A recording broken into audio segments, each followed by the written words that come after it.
Puis l'actualité politique en France à 8 mois de la primaire. Le parti des Républicains doit désigner le candidat de droite pour l'élection présidentielle de 2017. Alain Juppé conforte son avance sur l'ancien président Nicolas Sarkozy. Virginie. Et oui, Daniel, le maire de Bordeaux est crédité de 41% des intentions de vote au premier tour contre 23% pour l'ancien chef de l'État. Alors suivent derrière Bruno Le Maire qui arriverait 3e avec 13% d'intentions de vote. François Fillon 11%.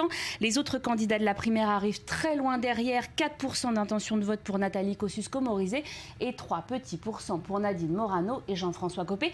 À noter que Nadine Morano n'a pas encore réuni tous les critères pour se présenter à cette fameuse course interne. En tout cas, c'est un match Juppé-Sarkozy qui semble se profiler. Oui, ça se profile. Alors, ce sont deux hommes, deux parcours, deux styles complètement différents. D'un côté, vous avez un ancien locataire de l'Élysée qui a une stature internationale, qui prépare méthodiquement son retour en multipliant les dédicaces. Il faut dire que son livre caracole en tête des ventes.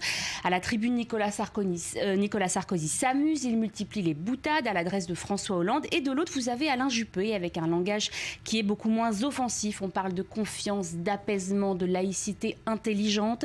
En déplacement, Alain Juppé écoute, prend des notes et le public est à son image. Certains disent placide. On est très loin des mouvements de foule qui entourent les meetings de Nicolas Sarkozy. Nicolas Sarkozy qui y croit en dépit de ces sondages qui sont pour le moins très mauvais. Il cherche à se poser en candidat du peuple, en candidat anti-système, à ranimer une relation fusionnelle avec les Français. Il le dit, je le cite, un lien ça se tend, ça se distend, c'est comme dans un couple. Merci Virginie pour ce décryptage.